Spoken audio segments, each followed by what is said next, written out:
போதுமானவர் ஆண்டவரே. நம்பி வந்திருக்கிறோம் அப்பா. இயேசுவே நம்மை ஆராதிக்க வந்திருக்கிறோம். எங்களை ஆண்டவரே நீர் ஆசீர்வதிக்க வல்லவராய் இருக்கு. சொல்லுங்க, நல்ல வாய்களை திறந்து ஆண்டவருக்கு நன்றி சொல்லுங்க.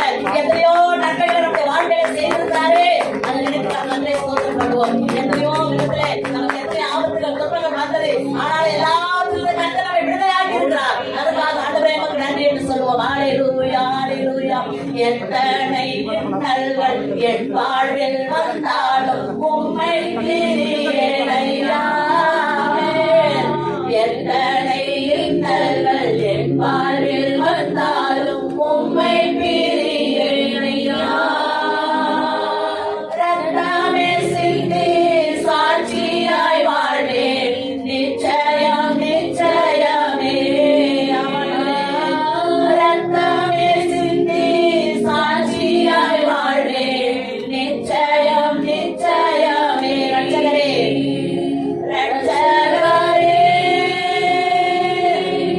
இயேசுநாதா, ஆராதனை, ஆராதனை. ரட்சகரே, இயேசுநாதா, ஆராதனை, ஆராதனை.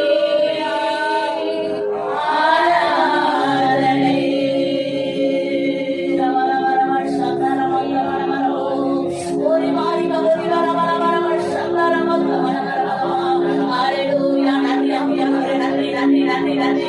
கிருபை கிருபை கிருபை கிருபை ஒவ்வொருவரையும் கிருபை இறைவனும் இயேசுவின் நாமத்தில். ஹல்லேலூயா, ஹல்லேலூயா, ஹல்லேலூயா. மகிமையானவரே உமக்கு நன்றி. மாட்சிமை நிறைந்தவரே உமக்கு நன்றி. துதிக்கு மாத்திரரே உமக்கு நன்றி. தூயாதி தூயவரே உமக்கு நன்றி. ஹல்லேலூயா, ஹல்லேலூயா, ஹல்லேலூயா, ஹல்லேலூயா. அம்மாவை துதிக்கிறோம் துதிக்கிறோம் துதிக்கிறோம் துதிக்கிறோம் துதிக்கிறோம் துதிக்கிறோம். கர்த்தர் நல்லவர், கர்த்தர் நல்லவர். கிருபைகளுக்காய் நன்றி இயேசுவா. கிருபைகளுக்காய் நன்றி. இரக்கத்துக்காய் நன்றி ஆண்டவரே. உம்மை துதிக்கிறோம். எல்லாரும் கரங்களை தட்டி ஆண்டவரே உமக்கு நன்றி அப்பா. நான் நடத்துகிற பாதைகளை கற்றுள்ள பாதைகளை நினைக்கிறது எத்தனை ஆச்சரியமான அப்பா. உமக்கு நன்றி என்று சொல்லுவோமா. உமக்கு நன்றி அப்பா. நன்றி நன்றி நன்றி நன்றி நன்றி நன்றி. ஹல்லேலூயா. நன்றி அப்பா. நன்றி நன்றி. நீரை மத்தியில் வாசமாய் இருக்கிறவரே நாமே சோதரிக்கிறோம் சோதரிக்கிறோம் சோதரிக்கிறோம் சோதரிக்கிறோம் சோதரிக்கிறோம் சோதரிக்கிறோம் சோதரிக்கிறோம். கர்த்தர் நல்லவர், கர்த்தர் நல்லவர். ஹல்லேலூயா, ஹல்லேலூயா, ஹல்லேலூயா. ஆராதனை ஆராதனை துதி ஆராதனை ஆராதனை. ஆராதனை ஆராதனை துதி ஆராதனை ஆராதனை. காலையிலோ மாலையிலோ ஆராதனை அப்பாவுக்கே. காலையிலோ மாலையிலோ ஆராதனை அப்பாவுக்கே. ஹல்லேலூயா. அப்பா உமக்கு நன்றி. காலையிலும் மாலை நாங்கள் எப்பொழுதும் துதிக்கிறோம் ஆண்டவரே. நாங்கள் உம்மை ஆராதிக்கிறோம். ஹல்லேலூயா, ஹல்லேலூயா, ஹல்லேலூயா, ஹல்லேலூயா, ஹல்லேலூயா. உமக்கு நன்றி அப்பா. நன்றி நன்றி. இதில் ஆரம்பி பிரியப்பட்டதுக்காய் நன்றி ஆண்டவரே. உம்மை துதிக்கிறோம். உம்மை தேவனே நாங்கள் நன்றி செலுத்துகிறோம் ஆண்டவரே. உம்மை நாங்கள் போற்றுகிறோம், வாழ்த்துகிறோம், வணங்குகிறோம், மகிமைப்படுத்துகிறோம் அப்பா. உமக்கு நன்றி நன்றி நன்றி. ஹல்லேலூயா,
जी उठाए उसके पुनरुत्थान के दिवस के लिए हम आप सभी का आप सभी को बधाई देते हैं। We wish you all Jesus Resurrection Day. हम यीशु मसीह की पुनरुत्थान के दिवस की बधाई आप सबको देते हैं। எங்களை அன்போடு ஏற்றுக்கொண்டு இப்படியாக ஊழியத்தில் பயன்படுத்துகிற திருச்சபையின் தலைமை போதகர் பாஸ்டர் ஆபிரகாம் அண்ணா அவர்களுக்கு எங்கள் மனமார்ந்த நன்றி। और हमें प्रेम के साथ ग्रहण करके हर बार हमें मौका देते हैं, वो हमारे भाई जैसे हैं, पासवान का हम धन्यवाद करते हैं। நாங்கள் இந்த வட இந்தியாவுக்கு வரும்பொழுதெல்லாம் இந்த திருச்சபையிலேயும் எங்களை ஏற்றுக்கொண்டு பயன்படுத்தி உற்சாகப்படுத்தி அனுப்புகிற தேவதாசனுக்காக தேவ மனிதருக்காக நாங்கள் கர்த்தரை ஸ்தோத்திரிக்கிறோம்। जब हम उत्तर भारत में आते हैं, हमें उत्साहित करके मौका देके प्रभु की सेविकाई करने के लिए मौका देते हैं, उस पासवान के लिए हम प्रभु का धन्यवाद करते हैं। அவர் மூலம் எல்லாரையும் பார்ப்பது எங்களுக்கு ஒரு பெரிய சந்தோஷம்। उनके द्वारा आप सबसे हम भेंट कर पाए हैं, ये हमारे लिए बड़ी आनंद की बात है। எங்களுக்கு சந்தோஷம், நாங்க வந்தது உங்களுக்கு சந்தோஷமா? हमें तो आनंद है कि आपको आनंद है हमारा आना। आनंद महसूस हुआ तो ताली बजानी चाहिए। நீங்கள் தலைமை கண்டிக்கும் போது நான் மயங்கி விட்டேன்। जैसे आपको बताया तो मदहोश हो गया। ஒவ்வொரு முறையும் மொழிபெயர்க்கிறார்கள் மகளுக்காக கர்த்தரை ஸ்தோத்திரிக்கிறோம்। हर बार जो अनुवाद करते हैं अपनी बेटी के लिए भी धन्यवाद। Those who are very happy say hallelujah. Hallelujah कहिए। Those who are very happy say hallelujah. Hallelujah. Those who are angry and sleeping say hallelujah. Language problem. जो लोग सो रहे हैं वो हालेलुया कहें। You are not angry and you are not sleeping. आप क्रोधित नहीं है और आप सो भी नहीं रहे हैं, You are very happy. आप बहुत आनंदित हैं। But listen carefully what preacher says. लेकिन जो प्रचारक कह रहे हैं उसे ध्यानपूर्वक सुनिएगा, Just for awareness. और ताकि आप जानकारी पा सके। Say again hallelujah. Hallelujah. Today the whole world for the Christian historic very great day. और आज मसीहत भी एक महान दिन है। தமிழ் தமிழ் 90% இந்த இங்கிலீஷ்ல பேசி இங்கிலீஷ்ல வந்துருது। 95% தமிழ். தப்பி தவிர இங்கிலீஷ் இருந்தா என்ன அப்படி பண்ணுங்க।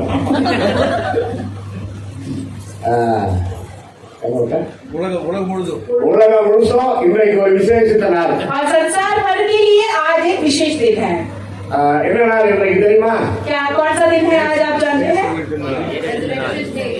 இயேசு உயிர்த்தெழுந்தது உங்களுக்கு என்னமோ நஷ்டம் வந்து போய் அவ்வளவு டயர்டா போறீங்க। यीशु मसीह जी उठा है, जैसे कोई आपको नष्ट हो गया हो, उस तरीके से आप ऐसे दुखी होकर कह रहे हैं। எவ்வளவு பெரிய வீர முழக்கமான ஒரு நாள் இது। और कितना बड़ा घोषणा का दिन है, महान दिन है, दिवस है कि यीशु मसीह जी उठा। உலகத்தில் எல்லா கல்லறையும் மூடி கிடக்கிறது, ஒரே ஒரு கல்லறை திறந்திருக்கு। संसार की सारी कब्रें भरी हुई है, दफन है, लेकिन यीशु मसीह की कब्र खाली है। இயேசு கிறிஸ்து உயிர்த்தெழுந்த அந்த காலியான கல்லறை।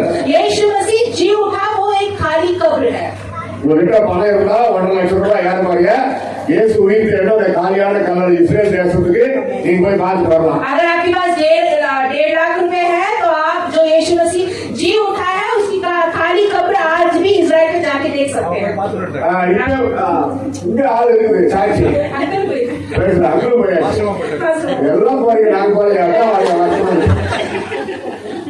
நாங்க யூடியூப்ல பாக்குறோம்। हम यूट्यूब पे देख लेते हैं। யோசிச்சு பாருங்க, உங்களுக்கு பணம் இருந்தா நீங்க போயிட்டு பாக்கலாம், ஆனா இப்ப போய் நாங்க மாவு போட்டுக்கிறாங்க। सोच के देखिए, आपके पास पैसे तो आप जाके देख सकते हैं, लेकिन अभी बार चले जाइएगा, वहाँ पे बॉम्ब डाला जा रहा है। உலகம் முழுசுக்கு நிறைய ஃபிளைட் வர ஒரே ஒரு நாடு और संसार भर से बहुत सारी फ्लाइट आने वाला वही एक देश है, इजराइल। என்ன ரகசியம்? वहाँ पे ऐसा रहस्य क्या है? இயேசு உயிர்த்தெழுந்த அந்த காலியான கல்லறை பார்ப்பதற்காக செல்கிறார்। यीशु मसीह जो जी उठा उसकी खाली कब्र देखने के लिए लोग जाते हैं। அதுக்கப்புறம் தான் இது எல்லாம் उसके बाद ही बाकी सब कुछ। கண்டு விசுவாசிக்கிறவனை விட காணாமல் விசுவாசிக்கிற நம்ம பாக்கியவான்। जो देखकर विश्वास करता है उससे बहुत बड़ा आशीषित व्यक्ति वो है जो बिना देखे विश्वास कर रहा है। நேரடியே போய் பார்த்து வந்தவங்களை விட நாங்க பாக்கியவான்। जो आप जाके तस्वीर देख के आए हैं, आपसे हम अधिक आशीषित है। 1000 ஆண்டு அரசாட்சியில் நாங்க இலவசமா போய் எல்லா இடத்தையும் பார்ப்போம்। जब 1000 साल का परमेश्वर का राज आएगा तब हम मुफ्त हर जगह जाके देखेंगे। அப்படி சொல்லி ஒரு ஆறுதல் அடைஞ்ச வேண்டியதான்। ऐसे बोल के अपने दिल को सांत्वना दे दे तो ठीक है। ஒரு பாஸ்டர் என்கிட்ட கேட்டாரு, एक पासवान ने ऐसे पूछा मुझसे, வாங்க இஸ்ரேலுக்கு இவ்வளவு ரொம்ப எதிர்பார்க்க நீங்க வந்தா ரொம்ப நல்லா இருக்கும். आप इजराइल को आइए, हम बहुत उम्मीद कर रहे हैं कि आप आएंगे तो बहुत अच्छा होगा। அப்ப சேவகரான இந்த வார்த்தை லெட்டர் எழுதி எனக்கு போடுறப்ப 20,000 ரூபாய் தான். और उस समय जब वो हमें चिट्ठी लिख रहे थे इस विषय में, उस समय सिर्फ 20,000 में पहुंच सकते थे वहाँ। ஒரு 30 வருஷத்துக்கு முன்னாடி இந்த லெட்டர் போட்டாரு. वो 21 साल पहले उन्होंने ऐसा एक लेटर मुझे भेजा था मेरे दोस्त। தம்பி வாங்க நீங்க வந்தா ரொம்ப சந்தோஷமா இருக்கும். उन्होंने वहाँ से भेजा कि आओ, अगर आप आओगे तो बड़ा अच्छा लगेगा। நான் பதில் எழுதுனேன். मैंने जवाब लिखा। நான் வந்தா எழுத தெரியுமா? क्या लिखा मैंने? பணம் கையில இல்லாட்டி கூட நான் லெட்டர் எழுதுறது எப்படி தெரியுமா? पैसे हाथ में नहीं थे तब भी मैंने कैसे लेटर लिखा बताओ आपको? அண்ணா ஒரு அன்பான கடிதத்துக்கு நன்றி. भाई आपकी प्रिय पत्र के लिए धन्यवाद। நீங்கள் போகிற இஸ்ரேல் டூர் நேரத்துல எனக்கு பிஸி. जिस इजराइल टूर के लिए आप जा रहे हैं उस समय मैं बहुत बिजी हूँ, எனவே அந்த காலகட்டத்தில் நான் வர முடியாது. इसीलिए उस समय में मैं नहीं आ पाऊंगा आपके साथ। ஆனா உண்மை என்ன பணம் இல்ல. और हकीकत ये थी कि पैसे नहीं थे हाथ में। இல்லைன்னு எது சொல்லணும் அதான் அப்படி மதிப்பா காட்டி. नहीं है पैसे, इसे कैसे बता दूं? इसीलिए मैंने कहा कि मैं नहीं आ सकता। எனக்கு ஆசை இஸ்ரேல் போயிட்டு சுத்திட்டு வரணும். मेरी भी बड़ी इच्छा है कि इजराइल जाके मैं घूम के आऊँ। இனி வரும் நாட்கள்ல பார்ப்போம். आगे आने वाले समय में देखेंगे। Praise the Lord, hallelujah. Hallelujah. Again, those who are sleeping say hallelujah. दोबारा जो सो रहे हैं वो हालेलुया कहें। அவசர ஆயிட்டாங்க. டெல்லியில சாதாரணமா இந்தியாவில் தலைநகரம். दिल्ली साधारण नहीं है, भारत देश का जो है वो कैपिटल है।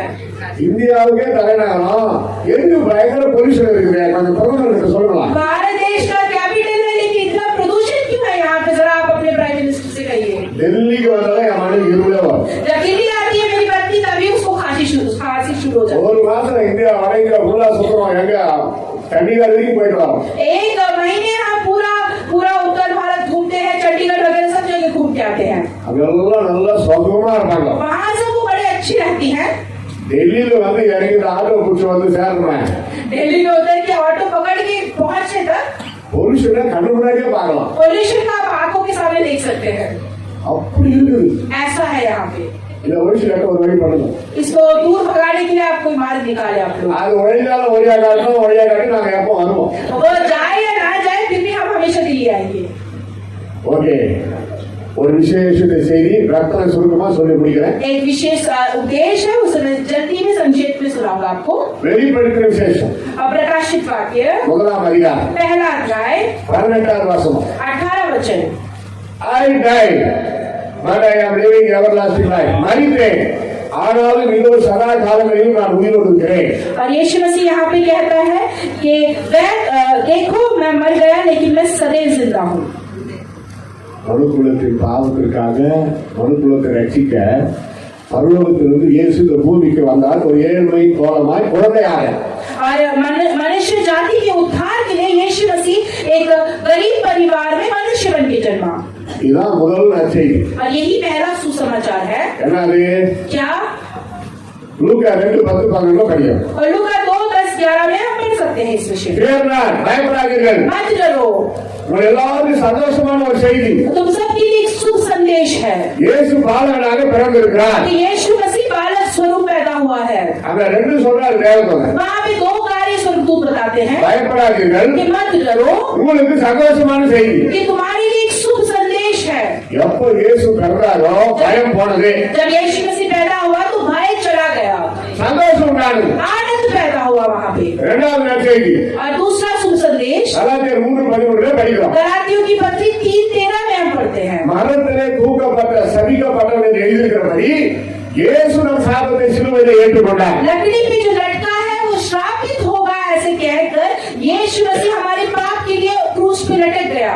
நியாயப்பிரமாணம் என்ன சொல்லுது? और जो वचन क्या कहता है? ஒருவனை மரத்திலே தூக்கி விட்டால் இரவு வரதுக்குள்ள அவனை எடுத்துடணும். न्याय का प्रमाण क्या कहता है कि यदि किसी को सूली पे चढ़ा दे तो रात आने तक उसे उससे उतार लेना चाहिए। அவன் மரத்திலே தூக்கப்பட்டவன் தேவனால் சபிக்கப்பட்டவன். और ये कहा गया है कि जिसे उस क्रूस पे चढ़ाया जाता है वो परमेश्वर द्वारा श्रापित है।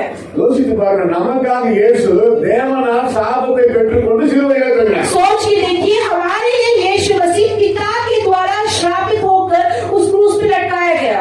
நியாயப்பிரமாணம் சொல்லுகிறது பெற்றோர் செய்கிற பாவத்தின் பலாபலன் பிள்ளைகளையும் 3ஆம் 4ஆம் தலைமுறை வரைக்கும் அது தாக்கும். वचन ये भी कहता है कि माँ बाप जो गलतियां करते हैं वो उनके बच्चे पोते 3री 4थी पीढ़ी तक भी उसका श्राप कांप जाता है। அதை படிச்சுட்டு தான் சில பசங்க அப்பா அம்மா பார்த்து நீ என்ன பாவம் பண்ணியா நான் இப்படி கிடக்கிறேன் அப்படின்னு சொல்லுவாங்க. इसीलिए कुछ बच्चे जो है अपने माता पिता को देख के क्या कहते हैं, पता नहीं तुमने क्या पाप किया था, हमारी जिंदगी ऐसी। ஆனா இயேசு சிலுவையில அறையப்படுவதற்கு முன்பாகவே அவர் தலையிலே முள்முடியை வைத்து அழுத்தினார்கள். लेकिन यीशु मसीह क्रूस पे चढ़ाने से पहले ही उसके सिर पे कांटों का ताज रखा गया। இயேசுவின் தலையிலே வைத்து அழுத்தப்பட்ட அந்த முள்முடி தலைமுறையின் பாவத்தை சாபத்தை நீக்கினார்.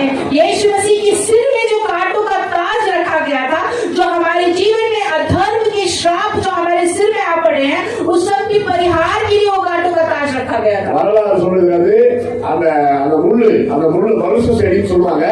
அந்த கொடி போல படம் அதை கட் பண்ணி கொண்டு வந்து அந்த மாதிரி சுருட்டி அந்த இலைகளை எல்லாம் உதிர்த்து விட்டு இயேசு தலைமையில வச்சு அப்படியே அழுத்தினார்கள். इतिहास बताता है कि यीशु मसीह के सिर में उन्होंने कांटों की जो झाड़ी है उसे तोड़कर सारे पत्तियां हटा के उसे कांटों के समेत एक ताज बनाया उसका, और उसे यीशु मसीह के सिर पे रख के दबाया गया। அந்த முள்ளு வளையத்துல 56 முட்கள் இருந்ததாம். और उसमें जो है 56 कांटे थे करके ऐसे लिखा। ஒரு முள்ளும் இரும்பு ஆணியை போல உறுதியாக இருக்குமா 9 அங்குல நீளமா இருக்கும். और एक जो कांटा है वो इतना लंबा और गहरा है और इतना मोटा होता है कि वो सिर के अंदर जाके ना वो ऐसे छिद जाता है।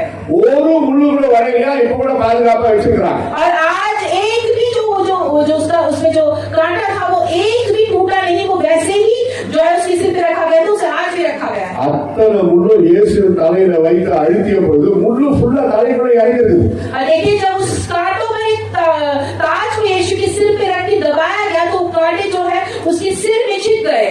அதனால் உண்டான ரத்தம், மறுபடியும் சொல்லுகிறேன், இயேசுவின் தலையில இருந்து கொட்டின ரத்தம் நம் தலைமுறையின் சாபத்தை நீக்கிறது. और उससे जो खून बहा यीशु मसीह के सिर से, वो जो सिर से बहा हुआ जो खून है हमारे सिर लेके को बदल चुका है। இப்படி இயேசு நமக்காக செய்து முடித்திருக்கும் பொழுது பெற்றோரை பார்த்து புத்தி சொல்றது, பிரசங்கம் பண்றது, நீ பண்ண பாவத்துக்கு சாபத்தை அனுபவிச்சு சொல்றது பயங்கரமான தப்பு. और जो ऐसी आशीष को हम जिन्होंने पाया है और हम अगर पलट के माता पिता को कहते हैं कि तुमने बुरा कर्म किया है, वो कहना गलत होगा। இயேசு உண்டாக்கின புதிய ஏற்பாட்டுக்கு வாங்க. यीशु मसीह ने जो नए नियम की स्थापना करी है, आप नए नियम में प्रवेश करें। அவனவன் தன் பாரத்தை சுமப்பானே. हर कोई अपने बोझ को उठाएगा।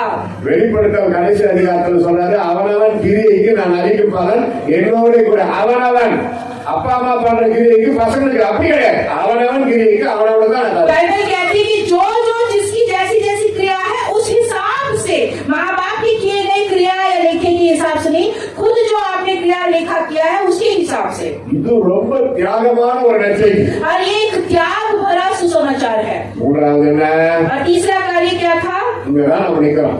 यहीं पे हम खड़े हैं। மரணத்தில் நின்று இயேசு உயிரோடு எழுந்தார். कि मरे हुओं में से वो जी उठा, பாதாளத்தை வென்றார். उसने पाताल लोक को जीत लिया, சிலுவையிலே மரணத்தை ஜெயித்தார். क्रूस पे उसने मृत्यु पे विजय हासिल करी, சிலுவையிலே வெற்றி சிறந்தார். और क्रूस में वो विजयी हो गया। இப்படி எல்லாம் பைபிள்ல வசனம் இருக்குது. ऐसा वचन बाइबल में है। இயேசு சிலுவையில தொங்கினது துக்கத்திற்காக அல்ல, அவர் வெற்றி சிறந்தார். यीशु मसीह जो क्रूस पे चढ़ गया और मर गया, वो दुख के लिए नहीं बल्कि विजयी होने के लिए। எப்படியாவது ஒரு பொய் சொல்லி சிலுவையில அறையப்படாம தப்பிச்சுவாரு, அதை வச்சு பிளேம் பண்ணலாம்னு பிசாசு நினைச்சான். शैतान ने सोचा कि कुछ ना कुछ करके क्रूस पे ना चढ़ के ऐसी गलती करेंगे और उसे रख के हम यीशु मसीह पे दोष लगा सकते हैं। ऐसा शैतान ने योजना बनाई। ஆனா இயேசு உயிரோடு எழுந்தார். लेकिन यीशु मसीह मरा और फिर मरे हुए से அவர் जी उठा। உயிரோடு எழுந்திருக்க போகிறத சிலுவையில அறையப்படுறதுக்கு முன்னாடியே பல தடவை சீடர் என்று சொன்னார். उसके मरने के बाद वो जी उठेगा, ऐसा कई बार उसने अपने चेलों को बताया और प्रचार किया। என்னை சிலுவையில் அறைந்து கொள்வார்கள், ஆனாலும் நான் 3ஆம் நாள் உயிரோடு எழுந்திருப்பேன். वो मुझे क्रूस पे चढ़ा देंगे, लेकिन फिर भी मैं मरे हुए में से तीसरे दिन जी उठूंगा। உயிரோடு எழுந்து நான் கலிலேயாவுக்கு உங்களுக்கு முன்னாடி நான் போவேன். और मरे हुए में से जी उठकर गलील नगर को मैं तुमसे पहले पहुंच जाऊंगा। வேத வாக்கியங்கள் நிறைவேறத்தக்கதான் இயேசு எல்லாவற்றையும் தெளிவா கரெக்டா செய்து முடித்தார். कि वचन की पूर्ति हो सके, पूरा हो सके, उसके लिए यीशु मसीह ने हर एक कार्य उचित समय में सही तरीके से पूरा किया।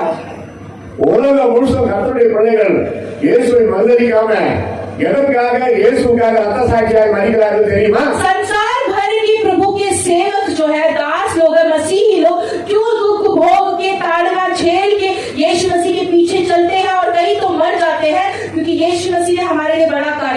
இயேசு கிறிஸ்து மரித்து உயிரோடு எழுந்ததுனாலே அவருக்காக நான் மரித்தால் என்னையும் அவர் उन्होंने எழுப்புவார். हमें यीशु मसीह मर के जी उठा, इसलिए यदि हम उसके लिए मर जाते हैं तो वो हमें मरे हुओं में से जिला सकता है इस उम्मीद के साथ. எத்தனை அடி எத்தனை கொடுமை, மறுதளிக்க முடியாது. இயேசுவை நான் மறுதளிக்க மாட்டேன். कितनी मार खाते हैं, कितनी ताड़ना झेलते हैं, लेकिन फिर भी कहते हैं कि मैं यीशु मसीह को छोड़ के पीछे नहीं हटूंगा. எனக்காக ஜீவனை கொடுத்த என் ஆண்டவர் இயேசுவுக்காக என் ஜீவனை கொடுக்க தயார். और मेरे लिए जिस यीशु मसीह ने जीवन दिया है उसके लिए मैं अपना जीवन देने को भी तैयार हूँ. உலகம் முழுசும் கிறிஸ்தவம் ஏன் வேகமாக பரவி கொண்டிருக்கிறது? संसार भर में मसीहत क्यों फैलती जा रही है? இயேசு உயிரோடு எழுந்தார். क्योंकि यीशु मसीह मरे हुओं में से जी उठा. இதை மறைக்க யாராலும் முடியல. और इस बात को कोई नकार नहीं सकता, झुकला नहीं सकता. அப்போஸ்தலர் 1:3 படிக்கிறோம். प्रेरितों के काम 1:3 में आप पढ़ते हैं. உயிர் தெழுந்து உடனே பரலோகம் போகாம 40 நாட்கள் சீடர்களோடு தங்கினார். जैसे ही वो मरे हुए में से जी उठा तो वो 40 दिन तक इस पृथ्वी में घूमता फिरता रहा, अपने चेलों के साथ उसने समय बिताया. தேவனுடைய ராஜ்யத்தை குறித்து போதித்தார். और प्रभु के राज्य के विषय में उसने अपने चेलों को सीख सिखाई. சீடர்களோடு சேர்ந்து சாப்பிட்டார். अपने चेलों के साथ बैठ के उसने भोजन किया. அவர் ஆவியில உயிர்ப்பிக்கப்பட்டார், மாம்சத்தில वो உயிர்ப்பிக்கப்பட்டார். आत्मा में भी जिलाया गया और शारीरिक रीति से भी जिलाया गया मरे हुए में से. இந்த இயேசு உயிர் தெழுந்ததற்கு நாங்கள் சாட்சிகள் என்று பேதுரு முழங்குகிறார். पत्रस खुद अपनी पत्री में लिखते हैं कि ये जी उठने वाले यीशु मसीह के गवाह हम सब हैं. அப்போஸ்தலர் 4:33 பேதுரு முழங்குகிறார். और प्रेरितों के काम अध्याय 4 में पत्रस इस प्रकार कहते हैं. கர்த்தராகிய இயேசு கிறிஸ்துவின் உயிர்த்தெழுதலை குறித்து சீடர்கள் பலமாய் சாட்சி சொன்னார்கள். அவர்கள் எல்லார் மேல பூரண கிருபை உண்டாயிருந்தது. मर के जी उठने वाले यीशु मसीह के विषय में सारे चेलों ने बड़े ही गंभीरता से भयानक रीति से जा जाकर सुसमाचार सुनाया और सत्य बताया. லூக்கா 24:6 பார்க்கிறோம். लूका 24 में 6 पढ़ के देखते हैं. அவர் இங்கே இல்லை, वो यहाँ पे नहीं है, அவர் உயிர்த்தெழுந்தார். वो तो जी उठा है. அவ்வளவுதான், ஒரே வார்த்தை. इतना ही वो वाक्य है. இயேசுவை மரித்தவர்களிடத்தில் தேடுகிறீர்கள், क्या आप यीशु मसीह को मरे हुए में ढूंढ रहे हैं? उसकी खोज. கல்லறையில் இல்லை, वो तो कब्र में है ही नहीं, அவர் உயிர்த்தெழுந்து விட்டார். वो तो जी उठा है. இப்ப கூட போய் பாத்தீங்கன்னா அந்த கல்லறை காலியா இருக்கு. आज भी आप जाके देखेंगे तो वो कब्र उसकी खाली है. அதுல எழுதியிருக்கிறாங்க ஈஸ் நாட் ஹியர், उसमें लिखा हुआ है कि वो यहाँ पे नहीं He is है, alive. वो जी उठा है. உயிரோடு எழுந்துட்டாங்க. वो जिलाया गया இது परमेश्वर. சரித்திர சான்று, और इतिहास गवाह है इस बात का. பைபிள் எழுதப்பட்ட சான்று. और बाइबल में लिखा हुआ सत्य है. மரித்தேன், ஆனாலும் சதா காலங்களிலும் நான் உயிரோடு இருக்கிறேன். मैं मर गया था लेकिन सदा काल के लिए अब मैं जीवित हूँ, वो कहता है. இதுக்கு மேல வேற என்ன வேணும் நமக்கு? और इससे अधिक हमें क्या सत्य चाहिए? இயேசு ஜீவிக்கிறார். कि यीशु मसीह जीवित है. அவர் போயிட்டாலும் பரலோகத்தில் என்றாலும் பரிசுத்த ஆவியானவர் மூலமா நம்மோடு ஜீவிக்கிறார். वो फिर स्वर्ग में उठा लिया गया, आज वो स्वर्ग में है, लेकिन फिर भी पवित्र आत्मा के द्वारा आज वो हम सबके साथ जीवित है. நமக்குள்ளே வசிக்கிறார், वो हमारे अंदर वास करता है, நம்மை நடத்துகிறார். वो हमें चलाता है. 4 சுவிசேஷங்களிலும் இயேசு உயிர்த்தெழுந்த பிறகு உன்னதமான சம்பவங்கள் எழுதப்பட்டிருக்கிறது. चारों सुसमाचार में यीशु मसीह के जिलाने के बाद, जी उठने के बाद बड़ी घटनाएं घटी है जिसके विषय में उन्होंने लिखी है. அதுல ஒரு சிலர் ரத்தன சுருக்கமா நான் சொல்றேன், புரிஞ்சுங்க. उसमें से कुछ कार्यों को मैं बड़ी जल्दी से बताता हूँ, आप उसे नोट कर लीजिए. யோவான் 20:15 यूहन्ना 20:15. உயிர்த்தெழுந்த பிறகு இயேசு வாய்க்காமல் பேசின முதல் வார்த்தை, ஏன் அழுகிறாய்? और यीशु मसीह जब मरे हुए से जिलाया गया तो जो पहला शब्द उसने कहा अपने चेले को देख के, वो उसने कहा कि तुम क्यों रोती हो. என்ன அருமையான வார்த்தை பாத்தீங்களா? कितना सुंदर शब्द है, देखिए. தன்னோடு கூட இருந்து ஊழியம் செய்த ஒரு பெண் ஊழியர் மகதலேனா மரியாதை பார்த்து இயேசு கிறிஸ்து பாரு உயிர்த்தெழுந்த உடனே எங்கேயும் போய் பார்ப்ப, யாரையும் போய் பார்க்கல, ஒரு பெண்ணை பார்த்து பேசுகிறார். देखिए कितनी खूबसूरत बात है. उनके चेलों में एक बहन थी मरियम मार्था, मगदलीना मरियम. उसको देखकर यीशु मसीह ने क्या कहा? जब वो रो रही थी तो उसने यीशु मसीह ने उसको देखकर कहा कि तुम क्यों रोती हो. அதனால தமிழ்நாட்டில் எங்க முதலமைச்சர் பெண்களுக்கு முன்னுரிமை முக்கியத்துவம் கொடுத்து எல்லா சலுகையும் கொடுக்கிறார். इसीलिए तमिलनाडु में भी जो हमारे जो मंत्री जी हैं वो बहनों को बहुत सारी सलाह और बहुत सारी सुविधाएं देते हैं. இயேசு கற்பித்த பாடங்கள், यीशु मसीह ने ऐसे ही सिखाया है ஏன் அழுகிறாய்? कि तुम क्यों रोती हो. உயிர்த்தெழுந்த உடனே வாய்க்கால் பேசுற முதல் வார்த்தை, जिलाने के पश्चात, मरे हुए से जी उठने के पश्चात कहे गए पहले शब्द है ये. நான் செத்து போன பிறகு 3 நாள் உயிரோடு எழுந்தா எங்க போயிருப்பேன் தெரியுமா? என்ன சிலுவையில் அறிஞ்சாங்களே, அவனுங்களை போய் வெட்டியிருப்பேன். अगर मैं मर के जी उठता तो पहले मैं सबसे पहले। வாடா ஏன்னா நீங்க ஆணி அடிச்சதே சிலுவையில இப்ப வாடா பாக்கல யார் ஜெயிக்குது அப்படி ஆயிட்டு तूने मुझे 3 दिन पहले क्रूस पे टंगाया था ना, लटकाया था, देख अब देख कौन जीतेगा करके देखते हैं। ஏன்னா அடிச்சு கொன்றவன் கிட்ட நான் உயிரோடு எழுந்து போயிட்டேன்னா அவனுக்கு நிலைமை என்ன பாருங்க. जिसने मुझे मार के लटकाया और उसके पास अगर मैं फिर दोबारा जिंदा होकर जाके खड़ा हो जाऊं तो उसका हालत क्या हो जाएगा, आप सोच के देखिए। நான் அவனை ஒண்ணுமே பண்ண தேவையில்ல, மூச்சு தண்ணி செத்து போயிடும். मुझे उसके पास जाके कुछ करने की जरूरत ही नहीं है, मुझे देख के घबरा के ही वो मर जाएगा। நீ உயிரோடு படிச்சுக்கணும்னா உன் சொந்த ஆசை எல்லாம் என் பேர் எழுதி வச்சுட்டு ஓடிவிடுனா கண்டிப்பா செய்வான். अगर उस समय ये कहा जाए कि अगर तुझे जिंदा रहना है तो अपनी सारी धन संपत्ति मुझे दे दो और यहाँ से भाग जा, तो भाग जाता। ஆனால் இயேசு உயிர்த்தெழுந்த பிறகு பிலாத்துவை போய் பார்க்கவில்லை. लेकिन यीशु मसीह जिलाने के बाद पिलातुस के पास नहीं गया, हेरोद போய் பார்க்கவில்லை, या हेरोद राजा के पास नहीं गया, ஆணி அடிச்சானே அவனை போய் या பார்க்கவில்லை, जिसने कील ठोका उसके पास वो नहीं गया, காரி கொப்பனான பாரு அவனை போய் பார்க்கவில்லை, वहाँ पे जो सोल्जर्स थे जिन्होंने उसके मुंह पे थूका सिपाही लोग, उनके पास भी वो नहीं गया। அவ்வளவு தாழ்மை. वो उतना नम्र और दीन था वो। நம்மளால 4 நாள் கழிச்சு போய் அவனை காய்ச்சி விட்டு மறுபடியும் வீட்டுக்கு வந்து சேருவோம். आप मुझे तो क्या करते हैं, जी उठने की तुरंत बाद तूने मुझे मेरे पर थूका था, ले मैं तुझमें थूकता हूँ, थूक कर ऐसे बोल के वापस जाते हैं। இயேசு கிறிஸ்துக்குள்ள அந்த வீணான வைராகியம் வரவே लेकिन यीशु मसीह के अंदर ऐसा कोई घमंड का कार्य बात செத்து नहीं थी। போன பிறகு உயிரோடு எழுந்து அவளை போய் பார்த்தா அதை எத்தனை பேர் செத்து வாங்கல பாவம் எது பாம்பு வயசுக்கு பார்த்தோம் அவளை போய் பார்க்கல. अगर मैं जिंदा जी उठ के उनके पास चला जाऊं और मुझे देख के कितने लोग मर जाएंगे पता नहीं, ऐसे सोचकर यीशु मसीह इतना नम्र था कि वो उनके पास नहीं गया। அதுக்கப்புறம் பாத்தீங்கன்னா அந்த அம்மா இந்த இயேசுவை நேரடியா பார்த்த பிறகுதான் போயிட்டு சீடர்கள் சொல்றாங்க இயேசு உயிர் தெழுந்து விட்டார். उसके बाद आप देखिए कि वो जो बहन कब्र में आई थी यीशु मसीह को देखकर, यीशु मसीह ने कहा कि मैं मत रो, मैं जी उठा हूँ। उस बहन ने वापस जाकर सारे चेलों को सुसमाचार सुनाया कि यीशु मसीह जी उठा। யோவான் 20:18 மரியாள் கர்த்தரை கண்டதையும் அவர் தன்னுடைய சொன்னவைகளையும் சீஷருக்கு அறிவித்தார். யோहन्ना 20:18 में हम देखते हैं वचन ये कहता है कि मरियम वापस गई और उसने सारे चेलों को जो वो सब बातें बता दी जो यीशु मसीह ने उससे कहा था। ஆண்களே பயந்து கொண்டு கிடக்கிற நேரத்துல ஒரு பெண்மணி நற்செய்தி அறிவிக்கிறார். இயேசு உயிர்த்தெழுந்த பிறகு நற்செய்தியை அறிவித்த முதல் பெண்மணி இவங்கதான். जहाँ पे यीशु मसीह की मृत्यु की वजह से उसके सारे चेले पुरुष डर के बैठे थे, वहाँ पे एक बहन वहाँ पे गई और उसने यीशु मसीह से भेंट करके वापस आके सबको हिम्मत के साथ सुसमाचार सुनाया। எல்லா உரிமையும் ஆண்டவர் பெண்களுக்கு கொடுத்திருக்கார். और सारा अधिकार परमेश्वर ने बहनों को दिया है, சுவிசேஷத்தை அறிவிக்கிற கிருபைகளை கொடுத்திருக்கிறார். सुसमाचार सुनाने का अनुग्रह दिया है। பெண்கள் ஊழியம் செய்யக்கூடாது, அவங்க உட்கார்ந்து போட்டு சர்ச்சையில் உட்கார்ந்தா போதும்னு சில லூசுக்கு கிடைக்குது, அதெல்லாம் தப்பாது. कुछ पागल लोग ऐसे बोलते हुए घूम रहे हैं कि बहनों को सेविकाई नहीं करनी, घूंघट पहन के सिर्फ चर्च में बैठ जाना है, ऐसे कहने वाले कुछ मूर्ख लोग घूम रहे हैं। ஆனா நிறைய சொல்லி திட்டம்னா 10 நிமிஷம் ஆகும், லூசுன்னு ஒரு சுருக்கமா சொல்லிட்டா போதும். बहुत सारा अगर मैं उनके विषय में कहूँ तो बहुत समय चला जाएगा, इसीलिए मैं संक्षेप में बताता हूँ कि वो सब मूर्ख है। பெண்கள் நாட்டின் கண்கள், और जो स्त्रियां हैं वो देश की दृष्टि है।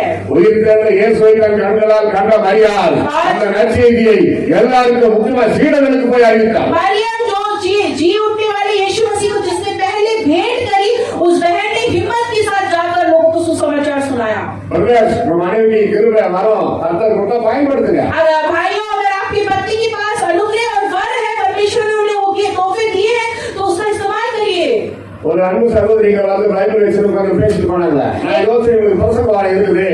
एक बहन आके यहाँ पे बाइबल लेके कुछ बोल के गई थी प्रचार की शब्द, इनके लिए प्रचार है करके मैंने देखा। அந்த ஆசை உண்டு நல்லா இருப்பாங்க ஆண்டவர். उनके अंदर वो इच्छा परमेश्वर उड़ेल रहा है। देखिए ஒரு பந்துவ ஒரு பால் என்னதான் தண்ணிக்குள்ள அடிச்சு வச்சிருந்தாலும் அது மேல வந்துடும். एक बॉल है, उसे आप जितना भी पानी के अंदर डालने की कोशिश करें वो बाहर निकल के आ जाता है। கிருபைகளை வரங்களை தாளந்துகளை அடக்கி வைக்கவே கூடாது. अनुग्रह वर और गुणों को कभी दफना के नहीं रखना है। மகள் மொழிபெயர்க்கிறாங்க ஈக்குவல் டு பிரீச்சர்.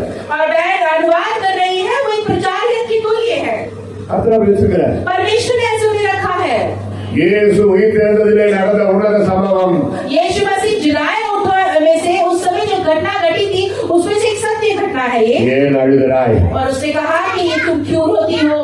எவ்வளவு ஆறுதலா இருக்கு பாத்தீங்களா? और देखिए ये शब्द कितने सांत्वना देते हैं हमें। ஒரு பெண்ணின் அவளை பெண்ணின் அழுகையை அந்த கண்ணீரை பார்த்து மனம் உடைகிற ஆண்டவர் இயேசு உங்கள் கண்ணீரை துடைக்க அவர் வல்லவராயிருக்கிறார். एक दुखी बहन के आंसू को देखकर यीशु मसीह ने ऐसे कहा कि तुम मत रो, क्यों रो रहे हो, ऐसे कहने वाला यीशु मसीह आज हमारे पास है। பழைய ஏற்பாட்டில் ஆகாரின் கண்ணீரை கண்ட அதே கர்த்தர் இயேசு வழியாக ஒரு பெண்ணின் கண்ணீரை துடைக்கிறதை நாம் பார்க்கிறோம். और ये पुराने नियम में हाजिरा की आंसुओं को पोंछने वाले यीशु मसीह यहाँ पे इस बहन के आंसुओं को पोंछता है, हम देखते हैं। கர்த்தருடைய சமூகத்தில் அழுங்க, परमेश्वर की समूह में रोइए, சமுதாயத்துல சந்தோஷமா இருங்க. आप समाज में आनंदित रहेंगे, அப்படி கர்த்தருங்களை வைப்பார். ऐसा परमेश्वर आपको रखेगा। கண்ணீரோடு விதைக்கிறவர் கம்பீரமா இருப்பார். क्योंकि जो आंसुओं के साथ बोते हैं वो बड़ी गंभीरता से उस कटनी को काटते हैं। ஆத்துமாக்களுக்காக கண்ணீரோடு அழுது ஜெபிக்கிறவர்கள் பாக்கியவான். जो आत्माओं के आंसू बहा के रोते हैं वो आशीषित लोग हैं। இயேசு எருசலேம் நகரத்தை பார்த்து கண்ணீர் விட்டார். यीशु मसीह ने यरूशलेम की नगर की ओर देखा और उसने आंसू बहाया। அன்னைக்குதான் ஓசனா ஏசனா அல்லேலூயா சொல்லி பாட்டு பாடி ஓசனா போன சண்டே பாம் இஸ்ரேலு அமெரிக்கார ஈரானுக்கு பாம் சண்டே, நமக்கு பாம் சண்டே. इजराइल, अमेरिका और जो ईरान है उनके लिए बॉम्ब संडे हो रहा था, हमारे लिए यहाँ पे पाम संडे चल रहा था पिछले। அருகு மேல ஏற்றி ஓசனா ஏசனா அல்லேலூயா பாட்டு வராங்க. ஏசுனா நடத்தி சிரிச்சா தெரியுமா? और यीशु मसीह को गड्ढे में बिठा के होसना होसना करके घोषणा करते हुए मुस्कुराते नाचते हुए उस शहर में लेके आए, तो यीशु मसीह ने क्या सोचा बताओ आपको? இதே ஜனங்கள் அடுத்த வாரம் வெள்ளிக்கிழமை காலங்காத்தால இவனை அகற்றும், இவனை சிலுவையில் அறையும், இவன் எங்களுக்கு தேவையில்லை என்று சொல்லி என்னை புறக்கணிக்க போகிறார் என்று தெரிந்தும் இயேசு அவர்களோடு சேர்ந்து சிரித்துக் கொண்டுதான் வந்தார். ये ही लोग और 7 दिन के भीतर फ्राइडे को ये लोग मुझे क्रूस पे चढ़ाने की घोषणा करेंगे और यही मांग करेंगे कि यीशु मसीह को क्रूस पे चढ़ा दे। ये जानकर भी वो लोगों की घोषणा में शामिल हुआ मुस्कुराते हुए। எல்லாம் போயிட்டாங்க. अंत में सब चले गए। அந்த கழுத மேல உட்கார்ந்து எருசலேம் நகரத்தை பார்க்கல. अंत में वो उस गधे में बैठ के यरूशलेम की ओर देखते हैं கண்ணீர் விட்டார். और आंसू बहा के रोए वो। எருசலேமே எருசலேமே கோழி தன் குஞ்சுகளை தன்னிடத்தில் சேர்த்துக் கொள்ளவனமாய் நான் உன்னை எத்தனையோ தடவை அழைத்தேன். हे यरूशलेम, जैसे एक जो मुर्गी है वो अपने बच्चों को जो है अपने पंखों तले ले लेती है, उस प्रकार मैं तुम्हें अपने पास समेटना चाहता था, बुलाना चाहता था कितनी बार, நீயோ வராமல் போனாய். लेकिन तुम नहीं आए मेरे पास। நான் மேசியா என்று நீங்கள் இன்னும் விசுவாசிக்கவில்லையே. मसीहा हूँ ऐसी बोल के तुमने अभी भी मुझ पर विश्वास नहीं किया। ஒரு நாள் வரும், एक दिन ऐसा आएगा புறஜாதியார் உங்களை சுற்றிலும் மதில் போட்டு குவிப்பார்கள். और अन्य जाति के सारे लोग इस शहर बना को गिरा देंगे। அந்த வார்த்தை நிறைவேறியதா? क्या वो शब्द पूरे हुए? இவன் ரத்தப்படி எங்க மேல எங்க பிள்ளைகள் மேல எங்க தலைமுறை மேல இருக்கும் பரவாயில்ல, சிலுவையில் அறையும் சொன்னான். और इन्होंने कहा कि इसे क्रूस पे चढ़ा दो, इसके जो मृत्यु का दोष मेरे ऊपर और मेरे बच्चों पे आ जाएंगे। ऐसे लोग वहाँ पे गुहार लगाए, சாபத்தை கேட்டு வாங்கினார்கள். और श्राप को मांग कर उन्होंने अपने ऊपर ले लिया। இயேசு உயிர்த்தெழுந்து பரலோகம் போன பிறகு ஒரு 40 ஆண்டுகளுக்குள்ள ஹிட்லர் என்ற கொடுங்கோல் மன்னன் வந்தான். और यीशु मसीह के स्वर्गरोहण के कुछ साल बाद एक बहुत ही कठोर राजा वहाँ पे आया 60 லட்சம் யூதர்களை கொன்று குவித்தான். और 60 लाख यहूदियों को एक ही बार में मार डाला। தீர்த்து ராஜா என்பதா தீத்து வந்து 60 லட்சம் பேரை தீர்த்து கட்டினான். और टाइटस राजा जो था वो वहाँ पे आया, 60 लाख यहूदियों को एक बार में उसने मार दिया। அதுக்கு அடுத்துதான் ஹிட்லர் வந்தாரு தலைவர். இப்போ இருந்தாரு. அவரு யூதர்களை கொன்று குவித்தான். और हिटलर जो है अभी समीप में आए, हिटलर के विषय में आप जानते हैं उन्होंने कितने यहूदियों को मार डाला। அவன் வளச நாய்கள் எல்லாம் சுட்டான். और उसे जो कुत्ते उसने मार रखे उसको भी गोली मार दिया। அவன் மனைவியை சுட்டான். अपनी पति को गोली मार दिया, फिर அவனையும் சுட்டு கொண்டு फिर अपने आप को उसने गोली मार दिया और फिर वो मर गया। வரலாறு சொல்லுகிறது, इतिहास कहता है எருசலேம் வீதியிலே இயேசு சிலுவை சுமந்து கொண்டு போன அந்த வீதியிலே அந்த காலகட்டத்தில் இயேசு ரத்தத்தால் கொட்டியது. और यीशु मसीह को जब वो क्रूस पे लेके जा रहे थे, क्रूस की यात्रा पे ले जा रहे थे, तो उसका लहू पूरे जमीन पे गिरा था।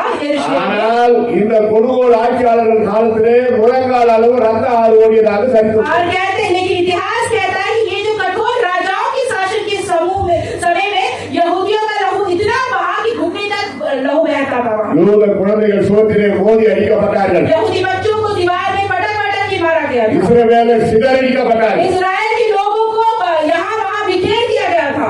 1948 ஆண்டு இஸ்ரேல் புதிதாக உருவானது திரும்ப 1948 को दोबारा इजराइल करके एक नया देश बनाया गया। இயேசு சொன்ன அந்த சாபத்தை அவங்க கேட்டு வாங்கினாங்க பாருங்க. यीशु मसीह का जो रक्त का जो श्राप है वो उन लोगों ने मांग कर अपने सर पे ले लिया। இப்போ நீங்க இஸ்ரேலுக்கு போனாலும் அங்க ஒரு சோல் இருக்குது, வெயிலிங் வால். आज भी आप इजराइल जाइए, वहाँ पे एक दीवार है जिसे वेलिंग वॉल कहते हैं। எப்போ ஒரு 10-20 பேர் தனியாக அந்த செவத்தில் அடிச்சுக்கிட்டு மேசியாவே हमेशा 10 या 15 लोग उस दीवार पे अपने सिर को टकराते रहते और कहते हैं मसीहा तू आ मसीहा तू आ। எங்க முற்பிதாக்கள் எல்லாம் சிலுவையில் அறைந்து கொண்டார்கள், சாபத்தை கேட்டு வாங்கினார்கள்.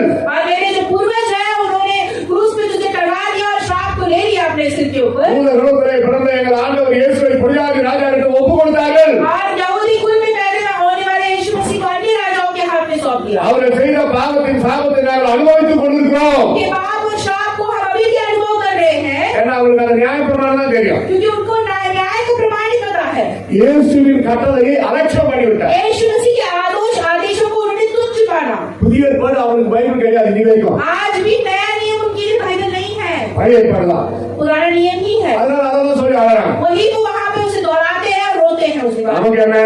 लेकिन हमारे पास क्या है? பாவங்கள் சாபங்கள் ரோகங்கள் எல்லாம் பரிகரித்தாரே, தேவாதி தேவன் என் உள்ளத்தில் வந்து தங்கியே விட்டாரே, என்ன என் ஆனந்தம் என்ன என் ஆனந்தம் சொல்லக்கூடாதே, மன்னன் கிறிஸ்து என் பாவத்தை எல்லாம் மன்னித்து விட்டாரே. பாவங்கள் சாபங்கள் ரோகங்கள் எல்லாம் சிலுவையில் पाप, श्राप और रोग। அடுத்தது தோமாவின் அவிசுவாசத்தை போக்க இயேசு யோவான் 20:27 இங்கே வா. यह नबी 27 में जो तोमा था उसके अविश्वास को दूर करने के लिए यीशु मसीह ने कहा इधर आ तू। நான் உயிரோடு எழுந்த பொழுது இங்கே வந்து பார்த்த பொழுது நீ இல்லை, சீடர்கள் சொன்ன பொழுது நீ நம்பவில்லை, இப்பொழுது நீ இருக்கிறாய், வா வந்து பார். जब जी उठ के अपने चेलों से मिलने आया तू उस समय वहाँ मौजूद नहीं था, लेकिन अब मैं दोबारा तेरे लिए आया हूँ, देख तू यहाँ पे आके मेरे हाथों के घाव को देख। இதுக்கு முன்னாடி நடந்த நிகழ்ச்சி என்ன? इससे पहले क्या घटना घटी थी? இயேசு வந்து தரிசனமானப்போ தோமாங்க இல்ல. यीशु मसीह जब अपने चेलों को आके दर्शन देते हैं जी उठने के बाद, उस समय तोमा जो एक चेला था वो वहाँ पे नहीं था उस समय। இயேசு வந்து உங்களுக்கு சமாதானம் உண்டாவதாக எல்லாம் சொல்லிட்டு போயிட்டார். यीशु मसीह ने आके अपने चेलों को कहा तुम्हें शांति उत्पन्न हो, ऐसे बोल के उनसे भेंट करके चला गया। அதுக்கப்புறம் தோமா வராரு. उसके बाद तोमा उस कमरे में आते हैं। எங்கப்பா போயிருக்க? இயேசு உயிரோடு இருந்தாரு, இங்க வந்தாரு, என்கிட்ட பேசினாரு, நாங்க பார்த்தோம். और बाकी चेलों ने कहा कि कहाँ तुम गए थे? यीशु मसीह अभी यहाँ आया था और हम सबसे मिल के भेंट करके गया है। அப்படியா? ऐसा हुआ क्या?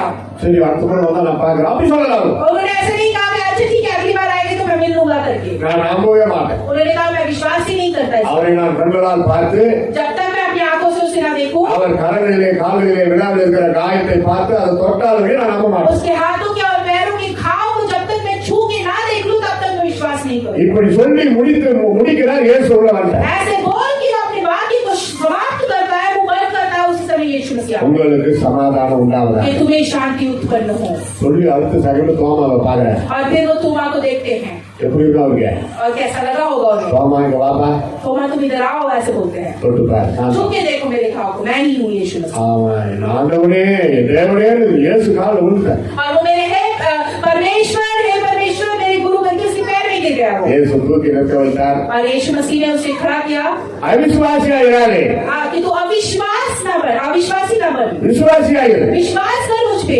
என்னை கண்டதுனால் நீ விசுவாசிக்கிறார். तूने तो मुझे देखकर विश्वास किया है, காணாமலே என்னை விசுவாசிக்கிறவர்கள் பாக்கியவான். लेकिन वो सब आशीषित है जिन्होंने मुझे बिना देखे ही मुझ पे विश्वास किया। நம்ம எல்லாரும் பாக்கியவான். हम सब आशीषित लोग हैं। நாம பார்க்கல, हमने यीशु को अपनी आंखों से नहीं देखा, உணர்கிறோம், लेकिन महसूस करते हैं उसको, விசுவாசிக்கிறோம், हम विश्वास करते हैं उस पे, சந்தோஷமா இருக்கிறோம். हम आनंदित रहते हैं। சிலர் ரொம்ப அதிகமா எதிர்பார்ப்பாங்க. कुछ लोग बहुत अधिक उम्मीद करते हैं ஒரு தரிசனத்தை காட்டுங்க, कि दर्शन दिखाओ परमेश्वर, ஒரு முகத்தையாவது காட்டுங்க. अपने मुख को दर्शन में दो परमेश्वर। எதுக்கு வசனம் எதுக்கு படிக்க ஜெபம் பண்ணுங்க? क्यों? इसलिए वचन तो लिखा है, वचन पढ़ो और विश्वास करके प्रार्थना करो। வார்த்தை தான் இயேசு, शब्द ही यीशु मसीह இயேசுதான் வார்த்தை. और यीशु मसीह ही शब्द है। இயேசுவையும் வசனத்தையும் பிரிக்கவே முடியாது. यीशु मसीह को और इस शब्दों को बाइबल को अलग नहीं कर सकते। அவரா ஆசைப்பட்டு என்னையா தரிசனத்துக்கு வருவார், அப்ப பாத்துக்கணும். वही इच्छा करके किसी दिन आपके दर्शन में आएगा तो आप अलग बनाइए उस बार। நாங்க இந்த மாதிரி காட்டுங்க, கையாவது காட்டுங்க, உடம்ப காட்டுங்க, தலையை காட்டுங்க, நாங்க கேட்டதே கிடையாது. ऐसे कभी हमने मांगा नहीं यीशु मसीह अपना दर्शन दो, अपने हाथ दिखा दो या फिर अपना मुंह दिखा दो करके कभी हमने ऐसे नहीं मांगा। ஆனால் அவர் இன்ப பிரசன்னத்தை உணர்ந்திருக்கிறோம், लेकिन उसके मीठी उपस्थिति को हमने चखा है। அவர் தொடுதலை உணர்ந்திருக்கிறோம். जब वो छूता है आत्मा में हमें, उसको हमने महसूस ஒரு किया है। ஃப்ரெண்டு பேச மாதிரி என் கூட நடந்து வருகிறதை எத்தனையோ தடவை நான் ஆண்டவருடைய சமூகத்துல உணர்ந்திருக்கேன். कई बार प्रभु के समूह में मैंने ऐसे महसूस किया है कि यीशु मसीह खुद मेरे साथ चल रहा है। அது தானா நமக்கு கிடைக்கும். वो अपने आप हमें அப்படி போயிட்டு பரிச்சை சுண்டு வேற மாதிரி ஓவர் கரிஸ்மேட்டிக்ல போய் பைத்தியக்கார மாதிரி ஆயிடக்கூடாது. दर्शन दर्शन दर्शन ऐसे बोल के कहीं जाके उलट पुलट करके ऐसे बहुत कैरिस्मेटिक होके हमें कुछ ऐसे नहीं करना है. ஒரு நாள் நேரடியாக தரிசிப்போம். एक दिन हम उसके मुंह को सीधे सीधे देखेंगे. சகோதரிகள் தூங்கிறது புருஷ முகத்தை பார்த்து சிரிக்க அது போதும். आप जो पत्नियां हैं जब सो के उठते हैं तो अपने पति का मुख देख के मुस्कुराइए, वो दर्शन काफी है आपके लिए. பிரதேசங்க தூங்கிறது மனைவி முகத்தை பார்த்து அழகா இருக்குன்னு சொல்லுங்க அது போதும். आपने पति लोग जो है अपनी पत्नियों को देखकर जब उठते हैं तो उनसे नहीं तुम सुंदर दिख रहे हो, वो काफी है. கண்ணு முன்னாடி இருக்கிற மனைவி கிட்ட கணவன் இடத்துல அன்பு கூறாமல் காணாத தேவனிடத்துல எப்படி அன்பு கூற முடியும்? जो आंखों के सामने पति या पत्नी है उनको देखकर प्रेम नहीं करके जिसे तो आपने देखा ही नहीं, उस परमेश्वर प्रभु यीशु मसीह से कैसे प्रेम करेंगे आप? திருமணமான பிரதேசக்காரங்க இல்ல जो विवाह हो गया है वो भाई जरा गौर दे इस विषय ஒரு में. சின்ன டிப்ஸ் தான் பாருங்க. एक छोटा सा टिप्स देके जाता हूँ मैं आपको, என்ன பேச வேணாம் சரியா? और फ्री है ये. உங்க மனைவி கோவம் வந்துச்சு, अगर आपकी पत्नी को गुस्सा आ गया है, நீங்க சொல்ல வேண்டியது என்ன தெரியுமா? आपको क्या कहना है? சரிம்மா. ओके ऐसे बोल देना, ठीक है. அதுக்கு முகம் மாறலையா? उनका चेहरा बदलने लगा क्या? சரிம்மா. अगर उस बात से बदलता है तो सॉरी करके बोल दो. அது சொல்லியும் முகத்துல தெம்பு வரலையா? या फिर ऐसे माफी मांगने के बाद भी उनका मुख नहीं बदला ஹோட்டல்ல கூட்டு போய் ரெண்டு பூரிமா और होटल में जाके अच्छा से भोजन खिला दो उनको.